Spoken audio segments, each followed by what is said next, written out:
video tour allows us to take people into the back part of Cape Henlopen State Park along the canal so people can observe wildlife up close.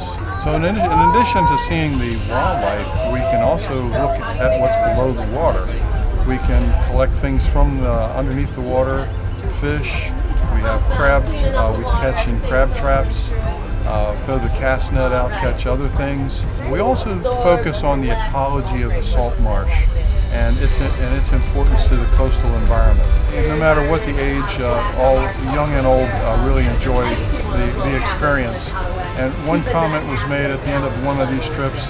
They said they didn't realize, they lived here and gone down that canal so many times and never realized there was so much wildlife that was in that area. So that's the impact that we kind of provide for our customers.